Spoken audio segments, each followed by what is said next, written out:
outside Orlando, in between Orlando and Tampa. And so I go to Florida Southern on an academic scholarship, and I miss basketball so much that I say I got to work for. I need to do something with basketball. I miss it too much. I couldn't work for the men's team because they had like the manager position open for like the men's team. I'm like, I can't work for the men's team. I was recruited to play against like these guys and stuff, and then I would just be like sitting there giving them towels. Again, too prideful. Didn't want to do that. But they had this like student coach position for the women's team. So a lot of colleges do this. Like they get a guy who was really good in high school, or a guy who, some good athlete from another sports team or whatever, and they organize pickup games for the women. And so went into that role. So I would go to all the women's practices. I would, play one on one against whoever their best player was, their point guard was, that kind of stuff. And so that happens freshman year, and then sophomore year they have a sophomore on the team. She was the second string point guard her freshman year. And the second year comes along, and now she's the starter. But the head coach of the women's team, sits me down and was like, all right, we need Taylor this is the girl's name, we need Taylor to become more of a scorer. And your job for the whole season is play one-on-one with her, 3 dribble limit, full court one-on-one, do all this stuff. You got to make her into a scorer. I'm like, sure, yeah, all right, let's do that. Well, we do that, and me and her become really, really good friends, and eventually we start dating. Turns out she's a cradle Catholic. She's someone who takes her faith very, very seriously. In my atheistic mindset and everything.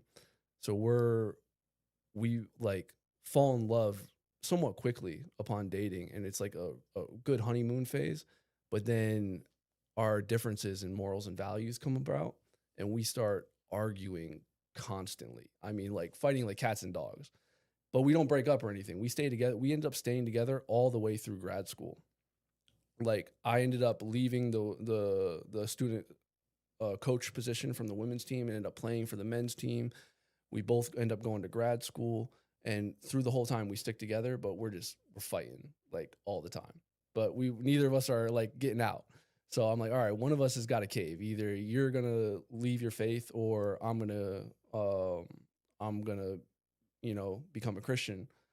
And I'm like, I'm definitely not becoming a Christian. So you're leaving the faith. So I start reading everything I can, trying to convince her. We're arguing. I'm always trying to convince, and I'm more articulate. I'm a better arguer. I have those attributes. She has this blind faith and everything to her. So I'm giving her every argument in the book of why she shouldn't believe, or why this is nonsense and everything.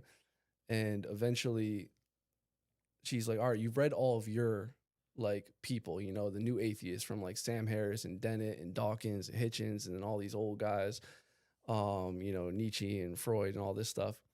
She's like, why don't you look at the other perspective? And I'm like, all right, that'll just fuel my arguments. Know it's going to be nonsense. So again, I'm an obsessive person. I'm a voracious reader. I read, the Bible cover to cover. I read the Catechism cover to cover. I read, Aquinas's Summa Theologia. I read the Confessions. I read every word Chesterton wrote, every word C.S. Lewis wrote. Like, I'm going through this. And slowly but surely, I never want to admit it, but I'm an intellectual Christian at this point, to the point where I'm talking to my friends and my family who know that of my perspective on faith and religion.